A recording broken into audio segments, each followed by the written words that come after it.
being critical or when you're trying to help, all right? Next, what do we have here? After THI, truth, helpfulness, inspiring, the N is for, is it necessary? Proverbs 27:6, faithful are the wounds of a friend. This is where we say, better to have a true, good, faithful friend tell you the hard thing that you may not want to hear than to cover it up and, let you go off on a destructive path. So there are times when we do need to hear those hard words. But let me tell you something. You've got to earn that. You've got to give that place of trust and respect where they trust you for it. All right, the last letter in think is K. Is it kind? Not mean-spirited. Ephesians 4:29, when you talk, don't say anything bad, but say the good things that people need, whatever will help them grow stronger. Then what you say will be a blessing to those who hear you. Now, kind doesn't mean that it's always easy or comfortable. It means it's not in a mean spirit, all right? All right, now, think before we speak. Is it true, helpful, inspiring, necessary, and kind? I like this saying, if you wouldn't write it and sign it, don't say it. All right? Let me close with this. A young man who never seemed to smile enrolled in a music theory class. On the first day, Edward came in late, slumped into the back row. As weeks progressed, Edward didn't do well, working way below his ability. He never participated. The teacher always saw him alone. She tried to begin conversations, but he just wouldn't respond. Edward missed many classes, but when he did show up, he appeared like an old man hunched over when he was there. However, over time, throughout the semester, as the teacher demonstrated more positive interest in him, the slightly better his grades became, but not much. And as finals approached, she began to worry about Edward's reaction to his final grade. Well, he was the last one to finish his final exam, and she said a silent prayer about him. Edward looked completely worn out and defeated after the test. Somehow, though, she knew that the grade he'd received in the class would be a turning point in his life. She was a Christian, and she was really praying for this young man. Well, the next week, the students on Monday came in to hear about their final grade, but the last student came and went, but Edward wasn't there. The teacher felt sick to her stomach, her eyes filled with tears. The funny thing is, she thought, well, that's funny, she hadn't yet decided what grade to give him, but she thought she'd probably give him a D. Well, as she locked up her office and turned to leave, she heard footsteps approaching. It was Edward, who apologized for being late and asked if she would please give him his final grade. He looked terrible. He was wearing the same clothes he had worn for the last several weeks that she had seen him. And he spoke in a low and trembling voice. He said, "Look, I know that I'm getting a really bad grade in this class. I know I didn't participate. Actually, I realize I'm lazy, selfish, stupid, and no one can ever love a person like me. I'm a hopeless case, absolutely no future. So you don't need to say anything. Just give me the grade. I know what I deserve." She listened as she fought back tears, trying to maintain her strength and professionalism. When he finished, she looked directly into his sad eyes and said, "Edward, your final grade is an A."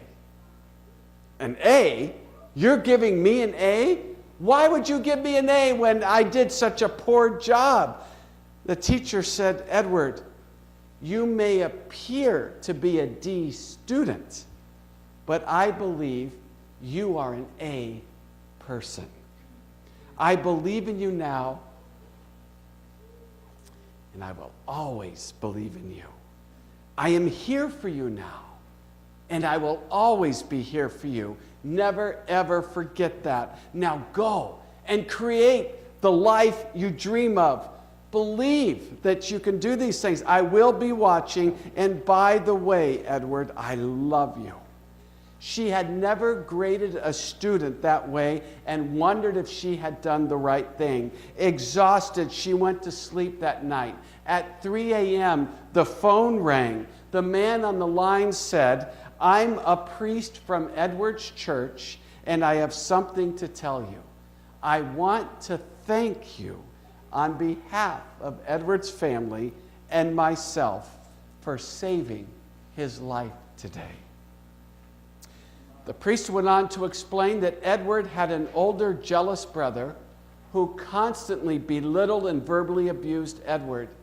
But despite the terrible treatment, Edward thought of his brother as a hero for his athletic achievements and good grades, so he felt even worse that he couldn't please him, and the parents were virtually uninvolved in their boy's life. The priest went on to tell her that the day Edward came to meet with her, he had left a note on his pillow that read for his family, "I am sorry I could not be the kind of son and brother you all wanted me to be. All I ever wanted was to be loved. I am sorry for being so unlovable. I will go now. I am sorry for the inconvenience I caused you. Please have my body cremated. My small savings is on the top right-hand drawer in the dresser." Edward wrote that note before meeting with his teacher.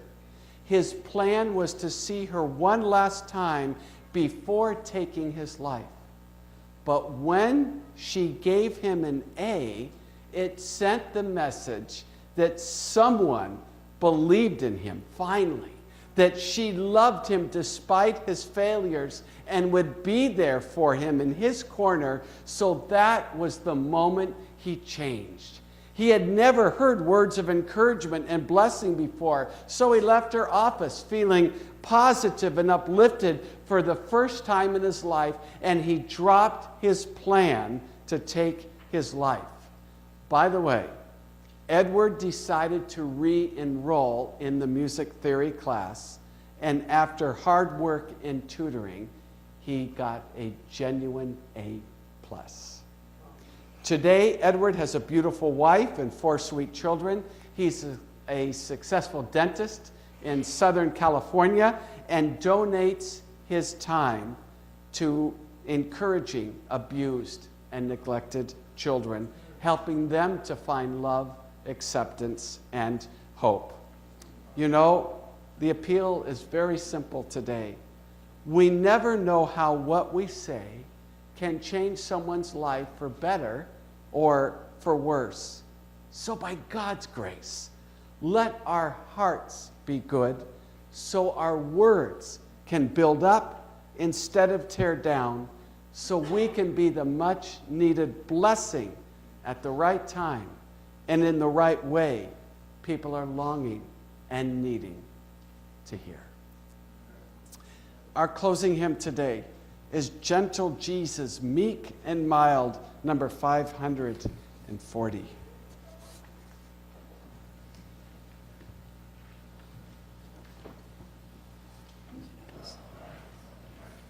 Join me in standing as we sing our closing hymn.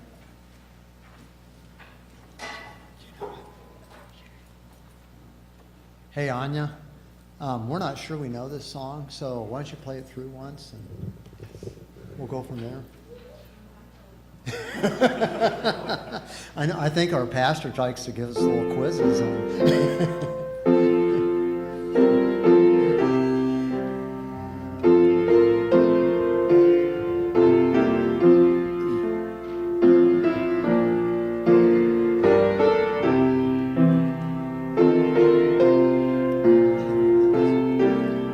We can do this. Gentle Jesus, we can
loving Father, when we think about it, you who holds the universe in your hands, you who by your words spoke the worlds into existence, you who are perfectly righteous and holy and true, could easily crush us with the words of condemnation that we really deserve.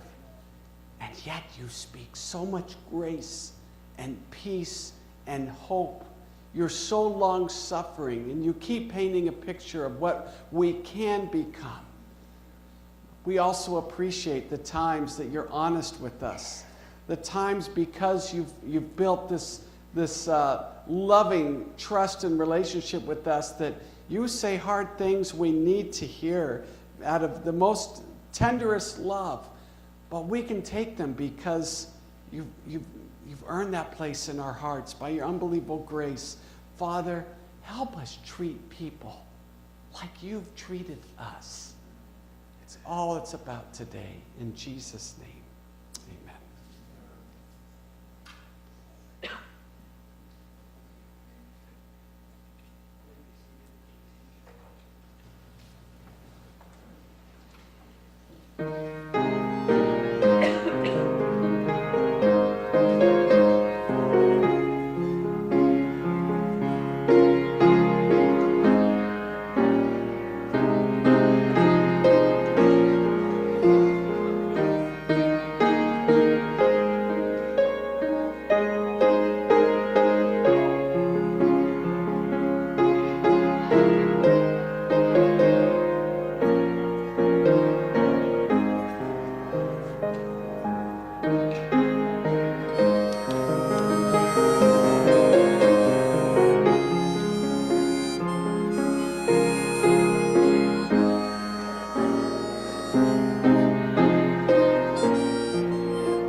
Next 10 years, he was asked for his next 2 words, and he responded, I quit. I quit. His supervisor, the monk supervisor, looked at him and said, I'm not surprised. All you've done since you got here is complain. That's hilarious. All right. Well, Ellen White has something. So the point is, you may not speak negativity often, but it can sure pack a punch. You know, it all has its effect. All right. Now, last night I was thinking, Ellen White has something related to this that can literally transform your life if you take it to heart. In essence, without a direct quote, here's the gist of what she says. She says, it's just as much a duty to resist negativity and negative thoughts as it is sin itself.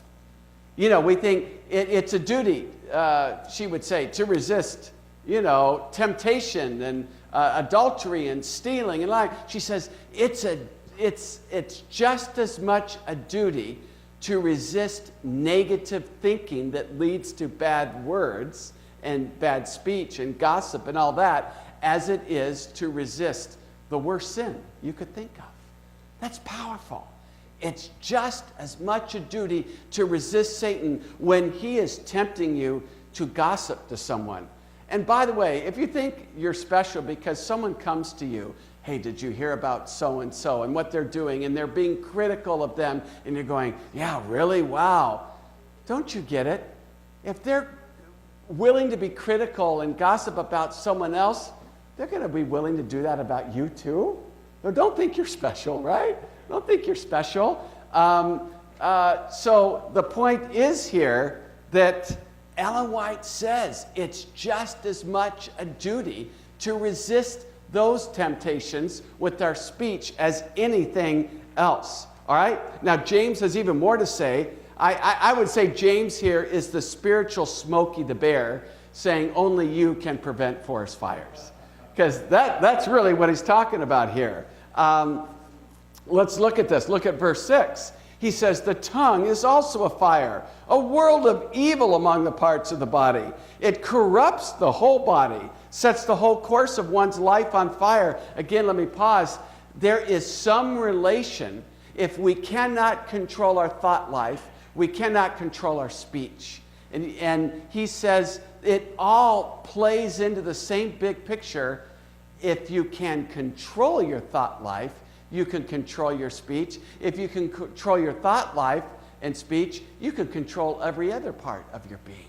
It's powerful, powerful. So let's go on. And he ends by saying it can set the whole course of one's life on fire and is itself set on fire by hell. These are strong words. This is really, I'd love to ask James when we get to heaven, what did you hear? You know, what kind of things did you hear? You were really, did you know James gives the most extensive treatment about speech and the power of the tongue, the longest portion than anything in Scripture, at least that I could see. First 12 verses of chapter 3 are dealing with speech, and you can go back to other chapters throughout the book of James, and there are verses on speech. So he's really focused on this, but he's focused on the devastation our words can cause. You know, a fire can consume in minutes what took years to establish. You know all those fires out in California? It takes 11 years for land and soil to replenish after a fire. It takes decades for the trees, of course, to be re-established. You know, the fire, and they had from Wyoming, Montana, all the way to California, all those fires this summer. Well, you heard about the multiple fire tornadoes that happened out there in those fires. One of them, 143 mile an hour winds, that this one huge fire tornado was on the ground for an hour and a half. It's just incredible. And it was what? Half a mile wide or I don't know, it was big. 500 feet wide, whatever, it was big. Now, it all started because of a car with mechanical problems that threw off just a couple of sparks. And it started that huge devastation. The people feel terrible about it. There was no malicious intent, but it did happen. So how right James was. What a great conflagration the tongue could start, such a small thing resulting in such a huge destruction. Proverbs 16 says, a worthless man digs up evil while his words are as a scorching fire. And in chapter 26, it says, like charcoal to hot embers and wood to fire, so is a contentious man to kindle strife.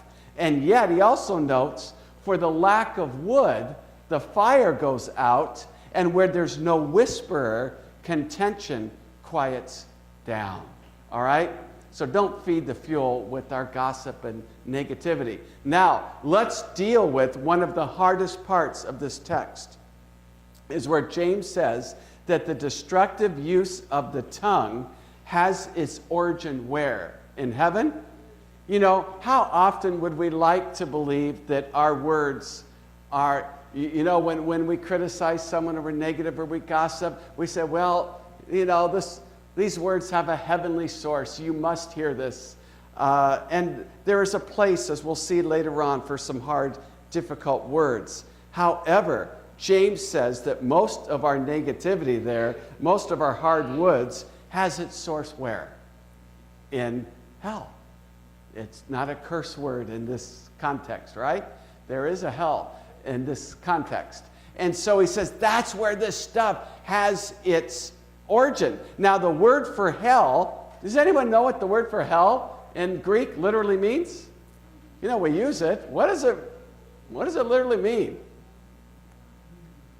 It literally means, referring to the valley of Hinnom.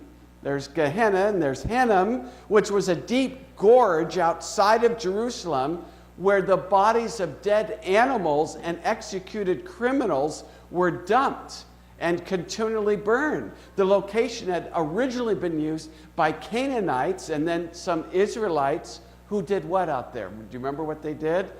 they sacrificed their children to the god Moloch.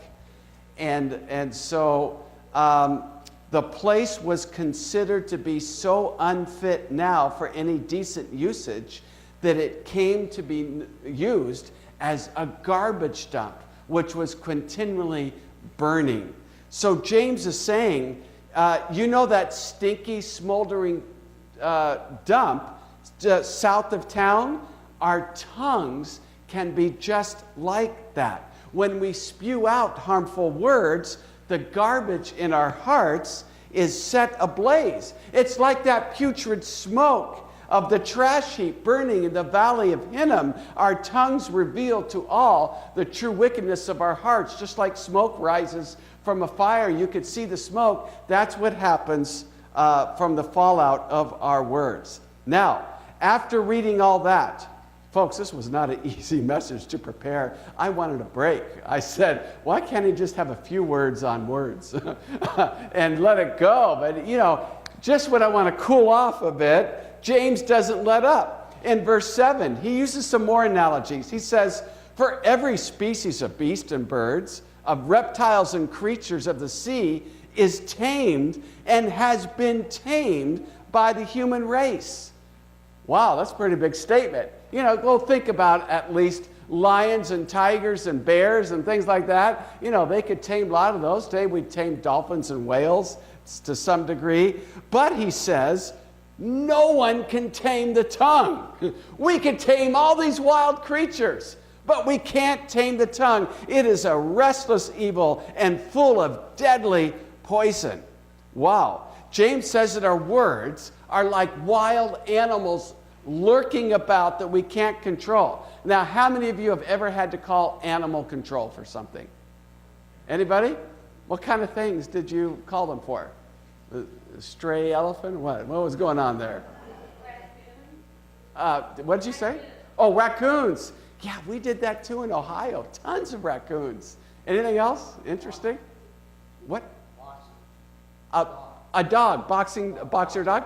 Okay, all right. So, stray cat, whatever it is, all kind of things, right?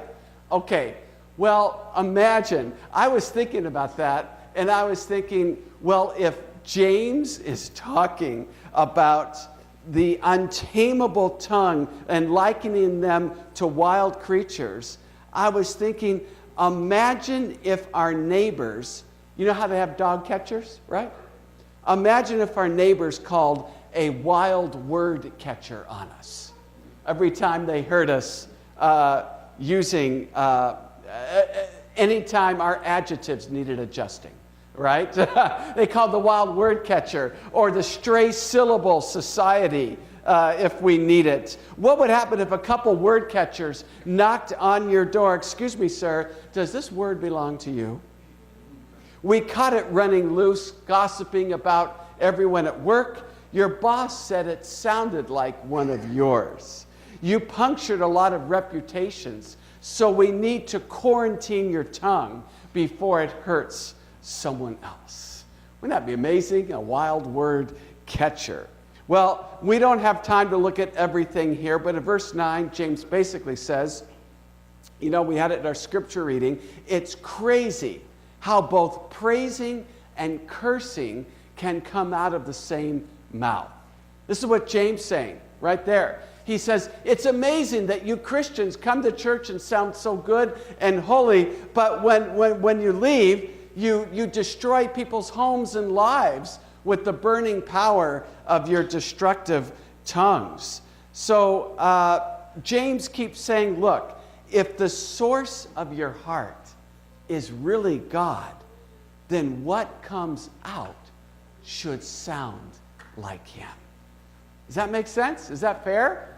If what you say, if you really say you believe God and you follow Him, that's the whole point of James. It's to test the genuineness of our faith. And he keeps using speech as his biggest test of genuineness and faith. And he says, look, if you really believe God is the source of your life and your strength and your spirituality, then sound like Him.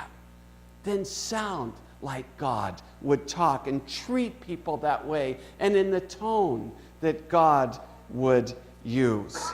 All right? The most important question today becomes what to do about it. How do we tame the untamable tongue? Well, I guess there's so many places in Scripture we could have gone. Here's what I'm going to choose today. I thought of Moses, who at the burning bush told the Lord that he couldn't speak to Pharaoh. Why not? I can't speak to Pharaoh, Lord. Can't do it because I'm slow and hesitant in speech. In other words, he's saying, Lord, there's no way I can overcome my speaking problems.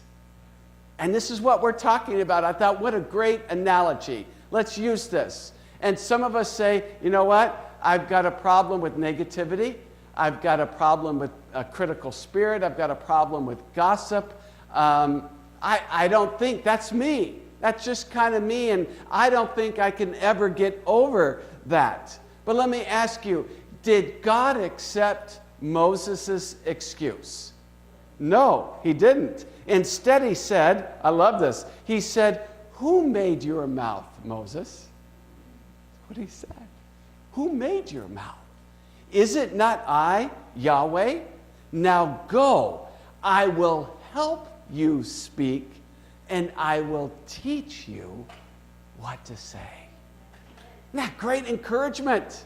Listen, I'm a pastor, but I've got my own problems, and I've got to be careful, and I've got to apologize, and I don't think any of us are immune. We're all in the same boat to some degree or another. We wrestle. So here's the good news for all of us. God says, I can help you get over that speech problem. I can teach you. I can help you learn how to use your words in a godly, blessed way. All right? So Moses saw taming his tongue as an impossible mission, but God told Moses that he would do something with the mouth that he himself had created. And that's why I like Isaiah 50, verse 4. It says, the Lord God has given me the tongue of the educated, of those who are instructed to know how to sustain the weary with a word. I love that. Isaiah is saying, the Lord taught me how to encourage others who are weary with a word. Wouldn't you want God to use you with your words to build people up? You know, life is hard enough, folks. I don't care who you are. Well, as we said, we're all not perfect. We're all struggling. It's hard enough without the gossip, without the criticism, without those kinds of things. So let's learn how to build each other up with our words. You know what? Even Jesus, he's our model in all things, right? He said this, John 12, he said, I have not spoken on my own, but the Father who sent me has given me a command. What command? He's given me a command as to what I should say and what I should speak. Isn't that great? Even Jesus depended upon his Father for how to speak and what to say. So you say, well, I don't know. I don't know how to get rid of this negativity. You know, I read of a rabbi, actually, in his synagogue. He asked his members there, he was speaking about speech and the power, potential power for good or evil. And he said, how many of you could go 24 hours without murdering someone? Let's try it. How many people here could go 24 hours without murdering someone? How many of you could commit to that today and say, Pastor, if you did it, I'd come up front and I'd be the first one to heed that altar call? How many of you would do that? Yes, Pastor, I can do that. How many of you could commit to not eating pork in the next 24 hours? All right? I'm a little concerned. That was about half of you. What can I do? I just can pray for you, okay? Just going to pray for you. All right. How many of you can commit to not robbing a bank within the next 24 hours? I mean, absolutely. You'd say, there's no way I'm going to rob that bank. Fantastic. Here's the last one.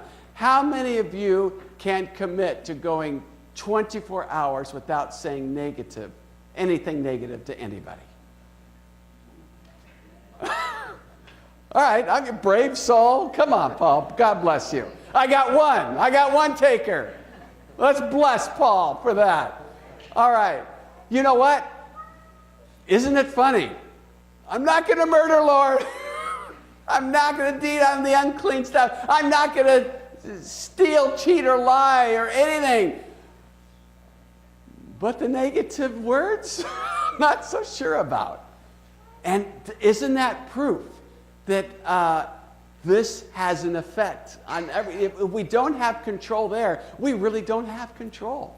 Because what are we saying? God, I trust you for all those things, but I can't trust you with this. And what we don't yield it to God is not a true surrender at all. And so here's the thing. With God's help, by his grace, try to go one 24-hour period without saying anything negative to anyone. Now, I understand someone may need instruction or help. But I'm just saying, if you could just say, just for one 24-hour period, I'm just going to let everything go, and I'm just not even negative or critical or gossip or use those pseudo prayer requests. Let's pray for so-and-so who I think, actually, it's just a gossip excuse, you know. Just try to do it. And I know that none of us, or we may not be perfect, but the act of being more intentional and conscious about it can help you think more about the need to grow in this area. All right, so I want to give you something. I want to wind down with this. I want to give you a way to keep tabs on our tongues. And let's use the acronym THINK. THINK. Think before you speak. So here it is. T, is it true? Proverbs 25:18, telling lies about others is as harmful as hitting them with an axe or wounding them with a sword. Wow, is it true? So don't speak before you really know what's going on. And that's why James says, let every person be swift to hear, slow to speak, slow to anger. All right, T is for truth. H is for, is it helpful? Helpful. All right?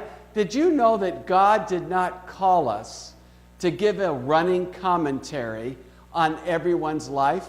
Oh, you're doing that? Well, you should be. Oh, and what's going on? And he didn't call us to give a running commentary and play the Holy Spirit on everyone's life.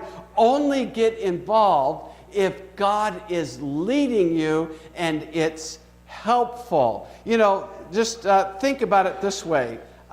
If you become known as a critic in general, then your words will be rejected in general. It's true. And we build each other up by what we say as well as by what we don't say. It works both ways. All right? So think about that. Proverbs 11:12 says, a person with good sense remains silent. That's often true. All right? T is for truth. H is for helpful. I is for, is it inspiring? Proverbs 18:4, a person's words can be life-giving water. Words of true wisdom are as refreshing as a bubbling brook. Is it life-giving? Is it inspiring? You know what? One question I test myself with, I've often done this, not always, but I often have. I've tested my motive, and I've asked myself, do I want to criticize or do I want to help? It will change the whole motivation and approach. Because you know what? People know the difference, don't they?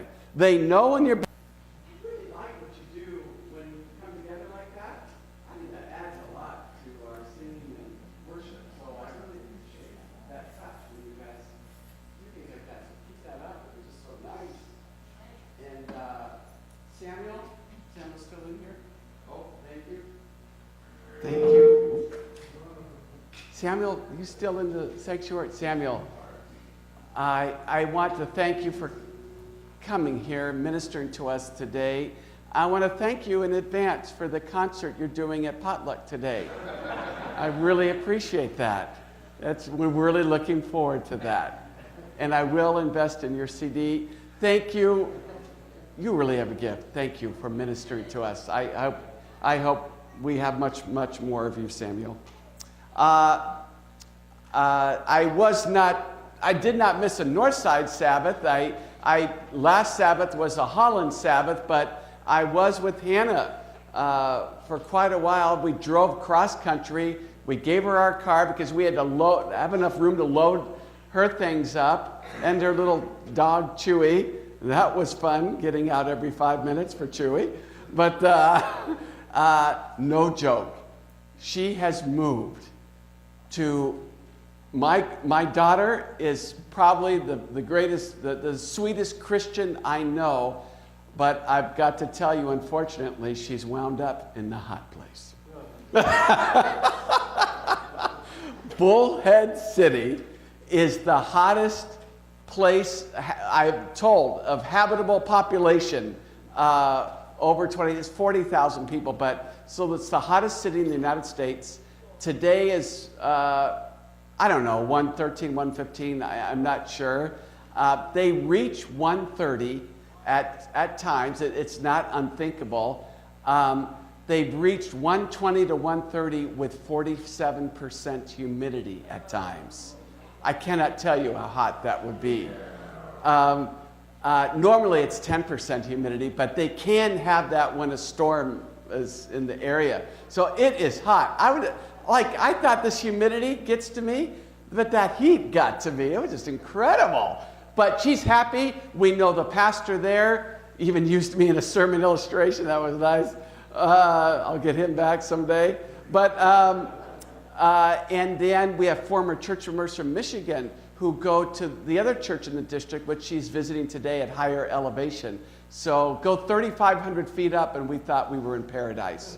20 minutes away, this place called Golden Valley near Kingman, Arizona. And that's where she is today for church. Anyways, that was nice. So thank you for praying for Hannah and her new career that she starts. And I was on the plane. I've had a whirlwind coming back, and just been crazy, but late Wednesday night, I'm on the plane and I'm talking with this guy who's a space defense contractor, and a military defense contractor, and sorry about that.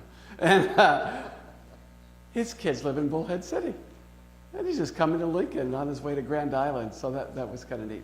Anyway, okay, one more thing I wanted to tell you, but it's slipping my mind, and I was just trying to stall to think of it, but maybe that will come back to me. Nevertheless, here we go. Let's go to James chapter 3. Please turn to James chapter 3. And while you're headed there, perhaps you've heard of the possibility of 3D printers being able to make guns, and that has left some people nervous and fearing for their safety. I mean, think about it. Unregulated, you can print guns at home. Now, I'm not getting into politics of gun lobby or pro or con. I'm just saying some people are nervous about that. Yet that's nothing compared to a weapon so powerful, it makes the atom bomb look like a toy, at least in its scope of accessibility. It has the potential to bring anguish into the life of everyone on the planet, leaving scars, actually leaves scars that could last a lifetime. This weapon is available to the poorest as well as to the rich. There are few laws against its possession or use. What's worse, it's extremely portable, only small and weighing only between 60 and 70 grams. You could slip this virtually into anywhere. The good news is, though its potential for evil is so great, it's imprisoned behind a double jail of teeth and lips. So now we know we're talking about the power of the tongue. There we go. But did I have you for a while? Just for a while. All right.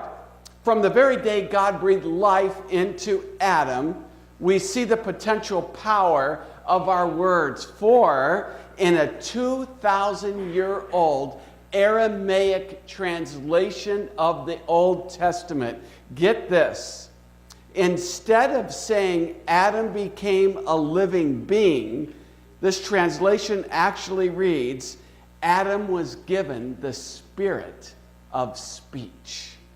That they changed it. They said this is so powerful, the potential of speech. A living being means you have the power to communicate and use language. Today we pause in our series related to the topic of heaven so I could remain synchronized with Holland and the preaching schedule there. But this morning's topic, and by the way, I can't wait to get back though next week to the topic of heaven. I've loved the first two messages, the focus there. And next Sabbath, we're actually going to begin about talking on heaven itself. Some of the things, using our sanctified imagination, and some of the things we could get from the Bible and the spirit of prophecy. So we will return to that next Sabbath. But let me ask, how many times have you thought about the power of influence in someone's words, that dual potential, whether for good or for evil? How many of you just thought, wow, what someone just said to me was powerful, whether for good or evil, it was powerful. I think we've all thought about that potential influence there. Or how many times have you found yourself on the downside of that, unleashing a word or two of anger, criticism, maybe gossip or slander? And we usually have a ready defense saying things like, well, somebody had to tell them off, right? Somebody had to do it. I was just brave enough. Or maybe what I said will do them some good. Or at least I feel better now for saying it. I feel better. Well, it's like the woman who went to the doctor after being bit by an animal. So the doctor ran tests which revealed she had an advanced, incurable stage of rabies. So the doctor told her, I'm sorry, ma'am, but it doesn't look good. And so she thought about that for a sec, and the woman asked the doctor for paper and a pen. The doctor said, are you writing down the names of those you want to put in your will? She said, oh, no, doctor, not at all. Just the people I want to bite. So, doctors ask us to, what do they ask? Often ask, you go to a doctor and what do they say? Stick out your what? Your wallet, right? No, I mean your tongue. Sorry, got confused. Stick out your tongue. Why? Because the condition of the mouth can indicate problems that go much deeper, like infection or disease, checking for oral health. And that's why I believe it isn't a stretch to believe that Christians need a regular checkup of our oral health and hygiene. Is that a bad idea? I think it's a good one. I think we need a regular checkup of our oral health and hygiene. Why? Because our words carry spiritual as well. Our mouths carry spiritual as well as physical germs. Just think about it that way. Our mouths, our words can carry spiritual bacteria. When we bite others with our rabid words, that toxic speech can inflict damage and harm that can be hard to recover from. Now, we're going to be based in James. I invited you to turn there earlier. I'm going to refer to a lot of text from some other places like Proverbs and Psalms, and you could always listen to the tape for those references. But listen to this. Proverbs 18:21 highlights the great potential of our words when it says, the tongue has the power of life and death. That's amazing. You could easily think the fist has the power, right? The fist has the power, draw an arrow, today a gun, back then a sword. But no, it's the tongue that has the power of life and death. And that's why this morning's message is entitled The Dynamite in Our Dentures. The dynamite in our dentures. Alfred Nobel originally invented dynamite as a safer alternative to what? You remember? Not that you were there, but you know, we know about it. Nitroglycerin, right? For blasting rocks in the construction of tunnels and mines, for example. Of course, it came to be used for destructive purposes as well. So later in life, he instituted the Nobel Peace Prize to promote peace and safety instead of violence and destruction. Well, the Lord did a very dangerous thing when he created us. He gave us access to an internal, potentially explosive power that can also build up or destroy. Maybe you've reached a level of growth or achievement because of someone who encouraged and supported you with words of blessing at a crucial time in your life. Just raise your hand. Can any of you think of someone who said, you know, thinking back, someone really came to you with words of affirmation, encouragement, when you really needed it at a crucial time? It got you through to the next step, your next stage. Anyone, by the raising of hands, can thank God for someone who did that for you? Sure, me too.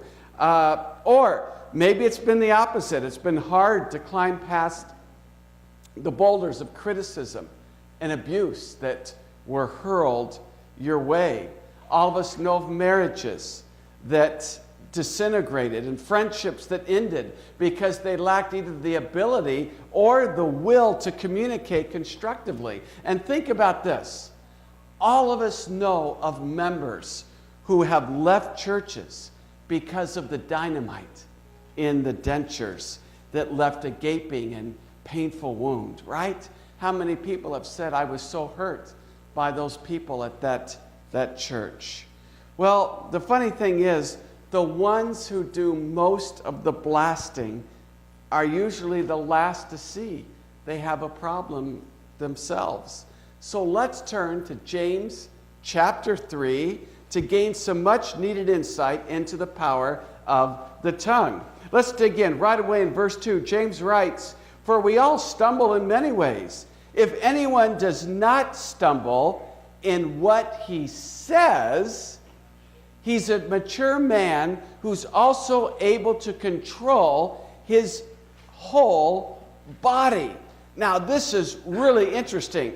James, we're not talking about perfection here. James admits we all stumble. You know, he's the guy that says, show me genuine faith and all of that. And Martin Luther said, I wish I could rip that book out of the Bible. You know, tough stuff. But it's not perfectionism because he says we all stumble. He's talking about believers. But he adds, the mature person, the one who lives more out of victory than defeat, does not stumble in what they say.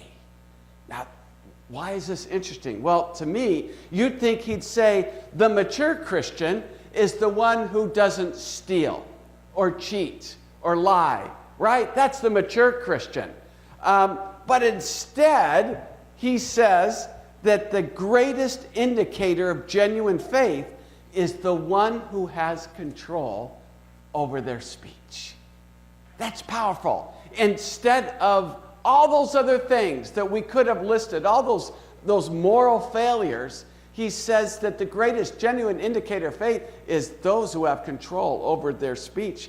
Amazing. And that's so big, the one who controls what they say, he says, can control their entire being.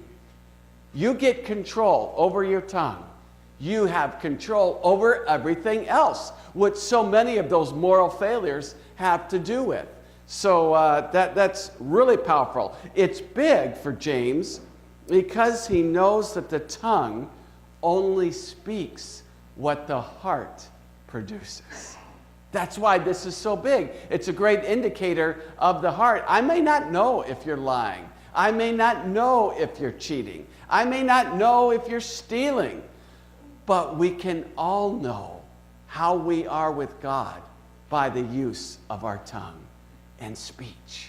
That's something that's clear to all. And that's why Jesus said, for out of the heart come evil thoughts and the acts that fall and words that follow. Now let me ask you, what comes out when you squeeze a sponge?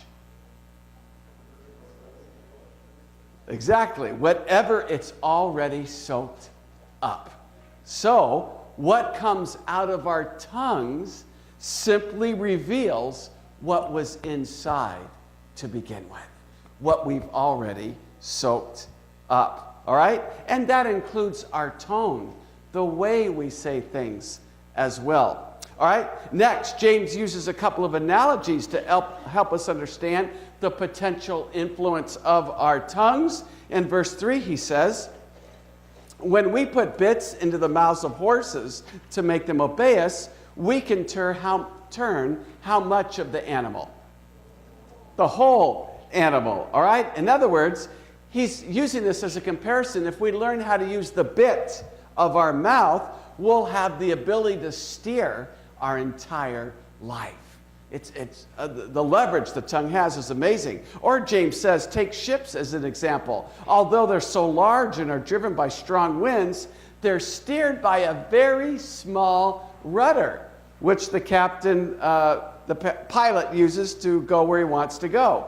So James wants us to see here the potential for of our words for either blessing or cursing. It can go either way. And that's why Proverbs 15:4 says, the tongue that heals, one of my favorite verses, the tongue that heals is a tree of life. Isn't that beautiful? But a devious tongue breaks the spirit. Isn't that a beautiful thought? How many of you want to eat from the tree of life someday? Right? Whose leaves are for the healing of the nations. Your tongue can be a tree of life to someone. Your tongue can bring healing and life, or it can break their spirit. Proverbs 13:3, the one who guards his mouth protects his life, but the one who opens his lips unduly invites his own ruin. Let me ask, how many of you want people to be careful when they're loading a gun around you? How many of you would appreciate their carefulness with a loaded weapon around you? I'd kind of appreciate that myself. Well, the truth is, God has given us the freedom to carry a loaded weapon called the tongue. That also is a loaded weapon. God says, be careful because our mouths are loaded. With the tongue, it should mostly be carry and conceal. But unfortunately, it's too often carry and reveal as far as that weapon is concerned. And that's why the psalmist writes, Lord, set up a guard for my mouth. Keep watch at the door of my lips. It's like he's asking God to station a policeman at the opening of his mouth. God, set a watch, set a guard there. Why? To open and close it at the right times. That guard would let the psalmist know when to speak and when to refrain, because the tongue is a loaded weapon, a powerful tool for both evil and for good. Now, let's go to verse 5. James tells us there, gives a stark warning to what happens when we do unleash the wicked potential of the tongue. He says, see how great a forest is set aflame by such a small fire. You know, with the record-breaking wildfires out west this summer, we've all seen how just a tiny spark in the wrong place can do so much damage. And in the same way, an unchecked tongue can assassinate a person's character, destroy a friendship, ruin a ministry, or even an entire church. I had someone in a church decades ago who kept lying about me. Just kept lying and lying to the church, and they were a new senior pastor in the church, and I couldn't understand why they kept doing it, and finally my wife caught him, because he was only doing about me, but my wife caught him in a terrible lie along with his best friends. He came to apologize to my wife, never confessed to the church, and my ministry was over there. It turned out later, we found out I probably shouldn't have brought that part up. He was a new pastor, a senior pastor himself in this church, and the people liked my preaching, and he got jealous of my preaching. And so he lied and made up many things because he wanted the congregation not to trust me, and he never said it. So I didn't want to cause a scene, so I just left and took a call out, so I didn't rupture the church. So I'm telling you, things can happen. People's ministries can be affected by our speech and our words. All right? It happens. Now, let me go on to this. Some think that because they're only negative once in a while, that their words don't mean that much. Since they're only negative once in a while, I thought about the monk who was allowed to speak only 2 words every 10 years. And the first 10 years went by, and his 2 words were finally, hard bed. Hard bed. And after the next 10 years, his next 2 words were bad food. Bad food. And after the